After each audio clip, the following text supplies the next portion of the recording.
This is Matt Rosen, and this is The Grit Mindset with me, your host, Matt Rosen. The mission of The Grit Mindset is to inspire and empower our listeners by delving deep into the journeys of those who have faced significant challenges and emerged stronger. Through authentic conversations, we uncover the mindsets, strategies, and lessons that have propelled these individuals to overcome adversity and achieve success. My aim is to provide actionable insights and real-world advice to help our listeners cultivate their own grit and navigate their personal and professional lives with confidence and resilience. Hello, everyone. Welcome to this week's episode of The Grit Mindset. I'm your host, Matt Rosen. I've got Eric Benanti. He is the managing partner of Tractorbeam with me here today. He was introduced by Chayton, who was on recently talking about Sportsmo, and Eric was part of that success story. So, Eric, I want to welcome you to The Grit Mindset. Thanks very much. Yeah, thanks for coming on. So, hey, to get started, why don't you tell our guests a little bit about yourself and what your organization does? Sure. We're Tractorbeam. We been around like 27 years or something like that. Father-son business. So my dad came out of the product marketing world, fashion, retail, and I kind of grew up in that space. And so we moved to Texas in 1993. He came to work for Fossil watch company in the 90s. And he was big in kind of product development, working with key retailers. And that's always been his thing. Fashion, consumer, product, things that change a lot. So when he spun off and started doing his own thing, we still live in that space. We do a lot with Samsung on an enterprise level, or like a startup like a Chayton, or we did a lot of work with Stetson over the years on heritage brands. So we like that space, that consumer retail. It's fun. And we do a lot in hospitality as well. It's like the cousin, I call it, to retail. So you've got your hotels, your restaurants, your mixed use places and spaces. And so that's the world. We like to play in that world on the branding side. And branding is really where we made our name, creative, and creating these brands, pushing them into the universe, creating things that connect with people, telling stories. Nice. What's the hardest thing about creating a great brand? Clients. Yeah. I think it's an interesting question. It's right, because like, where does a brand come from? So if you're talking about a startup, it's one thing like Sportsmo. Yeah. Or if you're dealing with a heritage brand like Stetson, it's really different, right? So if it's a brand that has some reason for being or some history, it's a lot easier, I say, because there's tons of stories. It's like, find the right stories, find the right threads, just figure out how to tell them. They're latent. And if you're working with a startup, it's like, okay, how do you make something that feels like that didn't just come from space? Right. And how do you do something that actually connects? And it's not like, why is this here? And I think we're bombarded with so many brands. You're like, why is this brand here? And why does it matter? So I think that's the biggest challenge with a brand that never existed is, what is the story and how do you make it feel resonant and not made up? Gotcha. No, that's really cool. Well, let's kind of wind the clock back. So, did you wake up one day and realize you wanted to be in business with family and being a brand marketer? Or what kind of got you started on this journey? No, just pure nepotism. Yeah. So I love it. I never really knew. I've never been a person who's like high achiever, like go get them.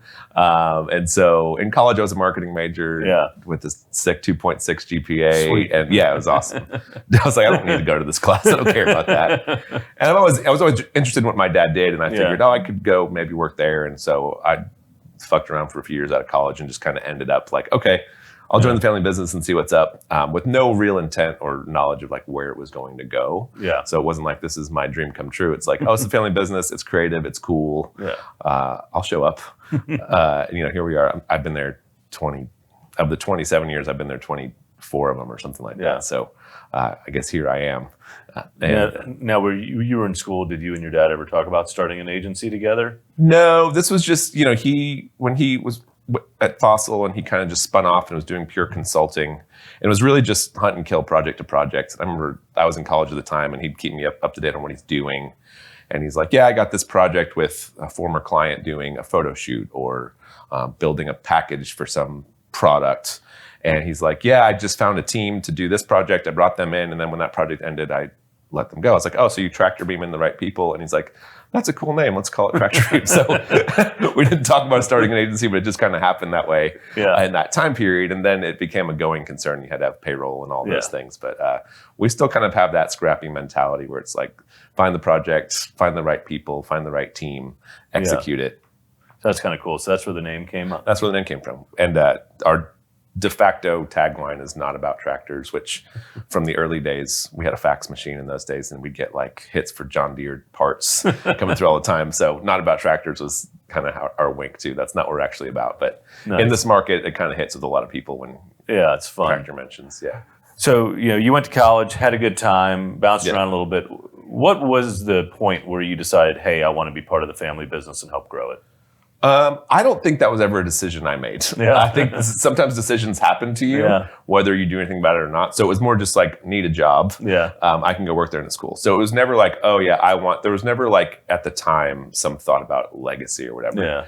Now, fast forward, like, so I was just there, early 20s, like I have a job, I'm doing whatever. And I always figured I would just go do something else and move away. And like somewhere around year 4 or 5 for Christmas, one of the presents under the tree was this box, and I opened it up and it was business cards that had partner on the business card. And I was like, I don't fucking want this. I was really upset about it. I'm like, wait, I have to do this. So I think it took me like probably 2 or 3 years after that to actually let that assimilate and for me to actually say, oh, okay, I see what's happening now. Like this is family legacy. So it was never a cognitive decision on the front end. I think it's something that the frog had to get boiled a little bit. And I looked up one day and realized, oh, I am running this thing and this is what I do. And this isn't so bad. Yeah. Well, we'll talk about what you did. You realized you were going to be a partner. Yeah. When did you really decide, hey, I'm in it to win it. I'm going to be part of growing this thing, and talk through what that process was like. I mean, I think it's been over a decade, right? It's probably been since like the mid-teens where I was like, oh, okay. And that really took me understanding what a business model looks like in the sense, like how it all works. And it's different than a product business. My dad came out of the product business and that's what he did. So he's always says, we should just sell black socks. I'm like, that would be a lot easier, right? Walmart has the black sock order and it's every quarter. Like, we need this many black socks. You just get good making the socks. Keep making the socks. Don't screw it up.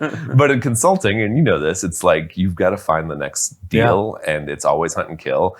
And you've always got to play with your model and like, where are my margins and what kind of projects make money, which ones are cool, which ones are billboard projects. And so those light bulbs started to come on, probably in the early years at Tractorbeam. And once that clicked, that's when I think I was like, oh, okay, I know what to do now. Yeah. I mean, do I know what to do? ? But I know what I want to do with it. And for me, that's been a lot about getting our product mix right and understanding where the margins are, spinning up new business units, because creative as a standalone is great. It's billboard, it's fun, it's sexy, but it's also the choppiest. So we've spun up a digital marketing division, a digital products division to really try and balance the ship out. Gotcha. Well, talk about some of the challenges in growing the business alongside your dad. There it is. That's it. My dad. Is he listening? It's joyful and painful and all the above. I mean, he is a true entrepreneur and just kind of a Wild West gunslinger. Like, let's just go do this and let's go do that, which is great. And that energy is great. But, butting heads with him on like, I'm all about how do we professionalize the business and scale it and grow it. And there's some of that because he's an old school guy and things he says in the office aren't always appropriate. And the way he wants to approach things, I'm like, that's not exactly how, I don't feel great about doing it that way. So there is some of that. He's great at just really ultimately letting me call the shots, but some of that, interpersonal back and forth and how does the rest of the agency view that? So there's some of that I kind of expectation manage or perception manage. Gotcha. So beyond the family dynamics, can you take us through, a challenging time in growing the firm? Sure. Or maybe tell us a few every stories. day. Yeah, every day. Yeah. So we, our office was downtown in what's now the east quarter of Dallas. So it's kind of like between Deep Ellum and downtown, that kind of slice on like what is now Cesar Chavez Boulevard there, if you're familiar with that. So we were there for 17 years renting a space. We had a landlord where we had a handshake deal from a landlord and we were just kind of in this cool converted warehouse space. And that was really iconic to us. We had gallery shows and it was really a part of our brand. So fast forward to 2018, these guys in shirts started poking around and we were like, our landlord would just show up and give tours to these guys in blue shirts. And I'm like, I know what a blue shirt guy is. I don't like it. That's commercial real estate. And sure enough, the landlord, he had a bunch of buildings he'd collected over the years, ended up deciding to sell the whole block to these guys, these money guys, who we had some we had crossed paths with these guys in the past. We knew who they were. I won't name names, but they ended up buying the whole block of buildings, and they said to us, hey, we really want you guys to stay. We'd love to have these cool, creative clients. And I'm like, okay, sounds great. And they go, we want to brand this whole neighborhood, so we want to engage you to do the brand work. And I said, great, sure, sounds good. All sounds great. So the brand work went off, they paid us. It was straight up good engagement, good project. And they said, okay, cool. Here's your new lease. And it was, this thick. And it was 10 years. We had no lease. We just were month to month forever. 10 years and double the rent. And you have to pay for parking and all this stuff. And we're just like, bro, this is not for us. And it was a lot of pressure to hey, we got to do this deal now. This was summer of 2018. Basically, they put the screws to us. You have to shit or get off the pot. And we're like, we're out. So we just kind of pulled the plug. How long did they give you to get out of there? 30 days. Oh, wow. 17 years. I was like, do you have a new tenant? They go, no. I'm like, well, let me just pay you month to month I'm happy to pay you the rate for a minute, but they wanted us out. So we had been loosely kind of surfing real estate, and we had an eye on a building, which we're in now, in the Cedars, maybe half a mile from our previous location, but we had our eye on it, but we said, all right, let's just go. So we put an offer, bought a building, me, my dad, and my brother. So the three of us owned the building together, which is cool. But we were in the wild, so then we had nowhere to go. So we had to move into, basically, it was called Spaces, but a WeWork situation move our whole organization. We were 16 people at that point. And was everyone in the office every day? Everyone. This was 2018. Yeah. So yeah, we were all in the office every day. It was our home. It was all we knew. We had to shove everything into storage and move into co-working for as long as it took to build it out, which was basically, 15-month build out, which was just a wild time to try to maintain kind of your team spirit when you're just stuck in this place with all these strangers. And you're used to the creative process in your own space. Yeah. And what do you have to do to get through that and still churn out quality work? It was wild. We would just take over the main areas and just with all our shit. And people were we were loud. They hated us. We were crammed into this 3 little glass cube offices, but we would just roll out into the main areas and just have our shit everywhere. So it was fun. It's kind of one of those bonding experiences where we're in this traumatic environment for that many months. So we were in that situation, and had to maintain consistency of delivery and how to just kind of keep the ship going the right way. And then we finished the build out. We were ready to move in, or we did move in November 2019. Just in time. Just in time for to say, you just built this whole office. And then the world ended. So it's a good thing we own it. At least there's that. Yeah. At least we weren't renting a deal. So that was a wild, chaotic, 18-month period where it was really. I'm proud of what we did. Honestly, as an organization, we doubled in size during that revenue and people over that period of time. And so I think I'm pretty proud of the fact that we were able to just maintain energy and vision and not have everyone just say, I don't know what's happening. This is all falling apart. How were you able to do that during COVID? Because obviously the creative process of one that you're used to doing in person for 20 years leading up to that. So. Yeah, how did we do that? The team has always been really tight-knit, very, very strong bonds, social bonds, and I take pride in that piece of it. I don't like to say, oh, we're all family, we're all friends. And I think during COVID, the friendships were really strong. We spent a lot of time on Zoom together, not working. Just, hey, it's movie night Wednesday. Let's cook together Thursday. Just stuff that was really cohesive. And so that really carried through the creative process as well in those friendships. Just because the relationships are real, it made it so much easier to do the remote thing.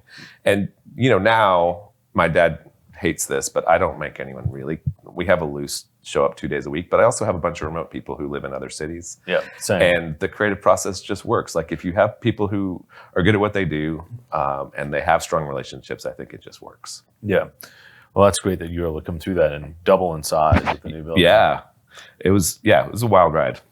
Yeah. Any challenging clients you've had? Any fun stories you can share along the way? I'm sure all of them, but anything in particular? I usually kind of share a few different stories along these lines. Let me think of something specific. On the creative side, it's always you want to sell. Our former creative director, who's with us for a long time, always said it's better to be different is better than better is what he would always say. And so with the creative process, it's like we're always trying to figure out how can we do something that's new? How can we do something that no one's tried before? And we had a project for a restaurant group that that's in town that we still work with, but we tried to do this. We made these menus out of leather, and we discovered there's this Japanese paper making process called suminagachi or something like that. I'm not familiar with this idea, but it's basically hand painted process with leather, and no one had ever really tried it before on leather. Sounds really and we cool. said, yeah, we're like, let's give this a try. This is a cool idea. The restaurant was X days from opening, and we found this leather lady who was willing to do an experiment. She had never tried this before with this paint process, and we're like, yeah, let's give it a shot. Well, what you don't think about with leather being an organic product and trying something new on leather, the whole process, falls apart on us. Our timelines get extended times 3x. We miss the opening of the restaurant. We basically get fired from the project because we still work with that client on different projects, but I think about risk taking and where that goes wrong. And like, that's the knife's edge with, we want to try something new and creative. And this could either blow the whole thing up or it could win all the awards. Yeah, not too creative, but that ended up winning all the awards and getting us. So you always have that kind of, that push and pull. You're on the grit mindset. So every guest I ask, what's your definition of grit? What does it mean to you? Yeah. I hate books. Everyone's always like, Eric, read this book. And I'm like, I don't want to. I like literature. I like reading. But so I always think about like, I don't have like a mantra or I read this book. But to me, I gave a talk at a conference about 5 years ago called, my talk was called Every Day is a Tuesday. And I'm this big believer that Tuesday is the worst day of the week. It's like Monday, you're like, okay, I'll see what's going on. By Wednesday, you're kind of humping. Tuesday is like, you're just like, it's the most monotonous. Like, here I am. This is what I do today. And I think life is like that, where it's like every day is a Tuesday and your mentality has to be, how do I find joy in today? How do I survive today? And, over every mountain's just another one, like Sisyphus kind of shit. Yeah. So I think grit is just like, you get up and you go and you do the thing and every day, and you got to figure out how to find the joy in it, because there's no other side or end of the rainbow. So that's how I think about grit. Share just a little bit of the talk of Every Day is a Tuesday. Give us a little snippet of what you try and convey to the audience. That's really interesting. I've never heard that concept. Yeah, I think I made it up on the spot. It was to a bunch of young creatives. This conference called Circles, and I'm thinking about like young people, like, oh my God, there's going to be one day I'm going to get this great job. I'm going to work at Nike, or I'm going to get this great project, or I'm going to accomplish something I want to accomplish. Yeah. And I was sharing with them, we have a lot of credibility in that community with young designers. We have a lot of creative credibility. And I was sharing with them some of the stories that was kind of like I was just sharing, like some failures. And I shared like 3 big blow up stories from work that they had seen and thought that work is so great. I was like, yeah, that work was great, but here's what happened behind the scenes. Everything sucked. The client was mad. We got fired. And I was letting them know that, you have to figure out, there is no joy. The only joy you can find is now. It's the same thing I said to you. I was letting them know that you got to figure out what you like to do and how you like to do it, and find your satisfaction in what you do on a Tuesday, because they're all Tuesdays. Yeah. No matter how glamorous some day looks in someone else's day, that's just the day they had to get out of bed and do stuff. So that was my exhortation to them, was to figure out what they actually like to do and do that. And the success will come or go, and maybe you'll work at it and it'll happen, and maybe you'll work at it and it'll fail. But all you have are the Tuesdays, so you have to take as much joy as you can out of them. Yeah, I like that. Every day is going to be rough, so you just got to... Yeah, or great, but it's like you just don't have any control over it. Yeah. And that's when you ask me, it's like, what was my vision for the business? I'm like, there are people who have that, like, I've got this vision and this 10-year plan, and they live into it.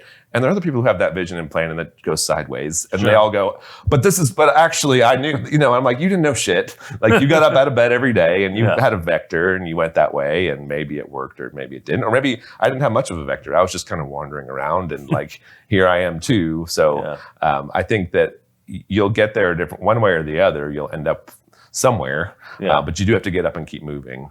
Anything you'd tell your younger self back in college where you're having fun, anything you'd do differently? I would say don't worry about stuff as much. I was very worried about it, all of this. That's why I gave this message to those kids. I was like, I was very worried about, at that point in college, what's going to happen, and all this fear about what the future is. And I would say, relax. Don't try to shape so much of who you are in this early time. Just like, let yourself be, and don't put the pressure on yourself back then. So how do you think about things going forward? You've doubled the size of the business during COVID. I don't know how the last few years have treated you, but what's kind of do you have a long-term vision, or where the organization? Well, now I have going? a consultant who tells me I have to have one. So, all right. Yeah. No, I mean, I think at this point we've run it as a lifestyle business for 27 years, and it's been good. And it pays the bills, and everyone we're going along. But I'm at the mentality now where it's like my dad is 76, and he's still there every day. Wow. And he's like, "What else would I do?" And I'm like, "I would find plenty to do." Having a great time. Yeah. So I'm in that place now where I'm like, okay, it's been good. It's been successful. We're growing. I want to scale this thing. And I've really been building for scale the last 3 years, I'd say, is investing in ops and scale and non-sexy stuff that my dad hates because he's like, this is not revenue generating. And I'm like, I know, this is revenue anticipatory. Yeah. And so for me, it's adding a few more business units, scaling the business, doubling again, and being in a place where we could say, all right, we could sell. Yeah. I'm not saying I'm going to take the offers, but I want to be in a place where the offers are there. Yeah. Control your own destiny. Control my own destiny and say, all right, actually, you know what? This is kicking enough cash flow to where I'm happy, everyone's happy, or let's take a deal. And as you know, with what you do, like the future is murky with AI. Yeah. And there's something, so part of it's also like, let's build it and sell it and be gone before it all melts down. Or AI takes all our jobs. It takes it all.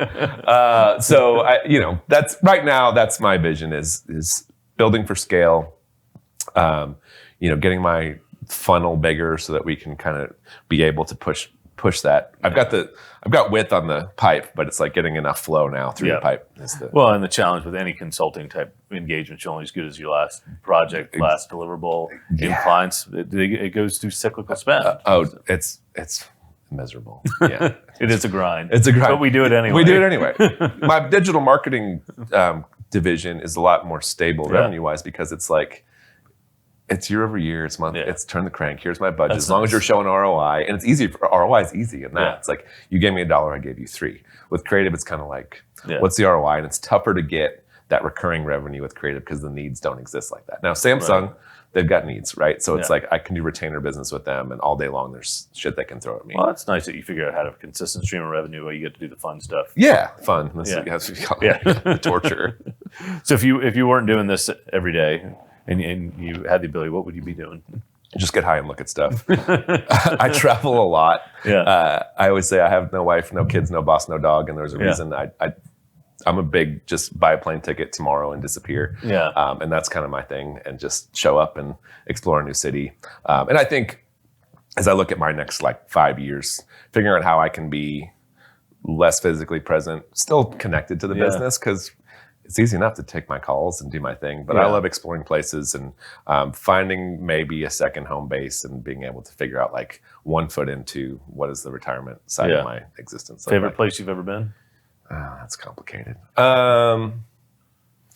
Favorite place I've ever been. Place you would live next. Place I would live next. Yeah. Okay, I got a bunch of answers. That's why this is hard. My favorite world city is Amsterdam. I've been there half a dozen times. I love it just because it is such a world city and because it's so central and it's beautiful and weird and relaxed. I've spent a lot of time. I just got back from British Columbia. I love BC. I was just in Victoria. Place. Vancouver's beautiful. Whistler, I think I could definitely survive living that. Yeah. I'm a big Santa Fe person. Yeah, another cool big town. New Orleans person. I like places that are... those are all great spots. Those are all great spots. Yeah. I think they're all old. I think what I resonate with, not to be woo-woo about it, is that Dallas has no grounding to it because it just is all, we scrape everything, we rebuild it, and you lose that sense of place. And those places are all old places where when you're standing on the ground, you're like, oh, some shit's happened here.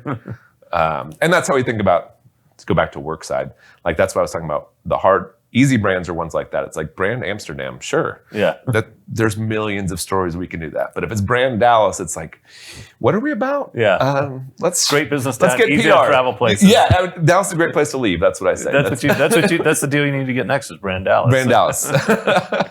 So obviously you're starting to kind of step away a little bit, have the business run. How do you instill grit or just a sense of ownership in your team? Yeah, I think that's a great question.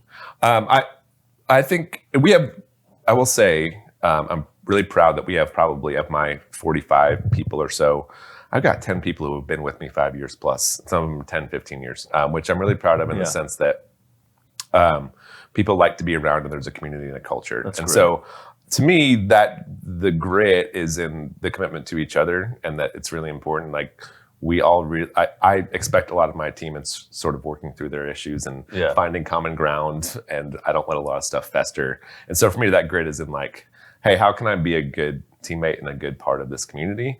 And then the work is, I think that happens too, is when you've got that expectations of each other, that the work just kind of, it happens. That like the accountability is not to me, the accountability is to the person next to you. And that's how I think it should be. Yeah. Well, it sounds like you've built a great culture. So how do you deal with it when someone who doesn't fit that culture kind of steps in, or does that kind of take care of itself? Toxic. Yeah. I mean, we've gotten it for many years. We were really bad at it because we really believed that we could fix, like, if you're around us enough, we can make you into a person. And we've had some heartbreak along those lines. Yeah, I get that. But yeah, I think we've just gotten better at that process, whether it's the interview process or whether it's just quickly. Yeah. And I think to that end, I always say that autonomous people thrive at Tractorbeam if you can show up and figure it out. And so you'll end up self-selecting out when you're like, I can't keep up with this, or your teammates are like, you're not delivering for me. And so I think it ends up solving itself. Well, it sounds like that culture and kind of the work you've put into has built a really great firm. Well, as we're kind of wrapping up here, I'd love for you to share any closing thoughts about running a business with our Don't listeners. do it. Don't do it. Or maybe a good story to round us up.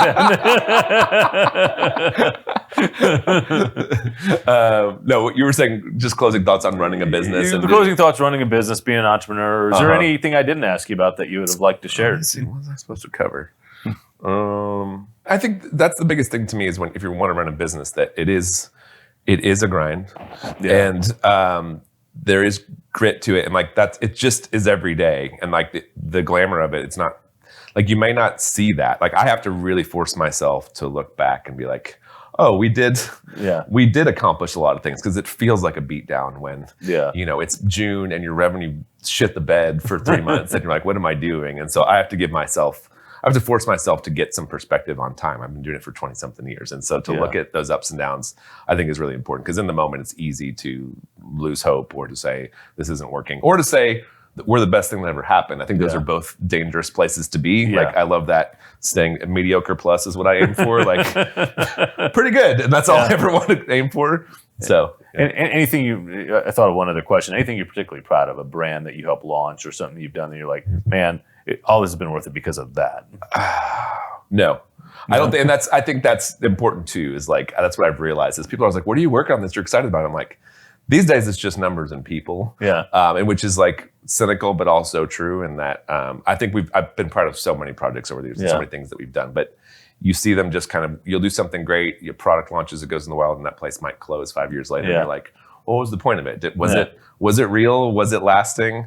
And so I think, to me, the relationship side of it is really, that's what I've been most proud of, is like the relationships that we built internally as a team, and the client relationships that have lasted 20 something years.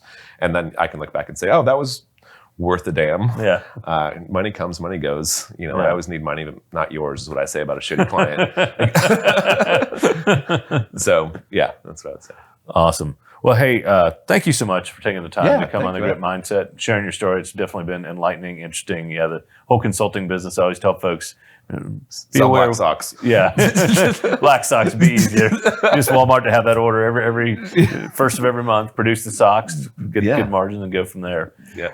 Do you have anything interesting you want to talk about AI-wise with people with asking about anything interesting? I'd like to hear from you a little bit on that. Like, we can do that after. I won't do that on the podcast. The only thing I'll just ramble for a minute. We don't have a whole lot of it figured out. Like that's been my project for my fourth quarter project, is to begin to at least shape a perspective. So on the creative side, imagery creation is wild, and imagery has always been the biggest challenge when you're dealing with a brand. Like, stock photography is gross. A lady laughing, eating salad is terrible. That's awful. No one wants to invest in original assets unless you have something beautiful to shoot, a beautiful space or whatever. Like we're doing a brand for a financial consulting firm, and it's like, what are you going to do here? And so AI can solve some of that, but there's a million issues with that. There's an integrity issue with, hey, am I taking money away from content creators? And we have all these relationships with photographers, and they're like terrified. And it's if I say, oh, we're going to do it in AI, And then you've got the legal side of it, like with AI, it's not really creating something from the ether. It's taking a bunch of people's work and just literally taking that, yeah. and then who owns the rights to it. So with that, we're very much like,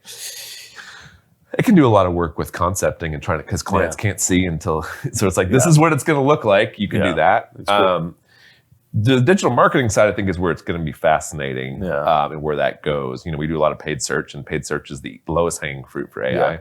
But your content marketing is fascinating with large language models, and you got to feed them. They're hungry beasts. And so we're really shifting toward helping people develop content models with written content, and pushing into that own content so that you're feeding the models.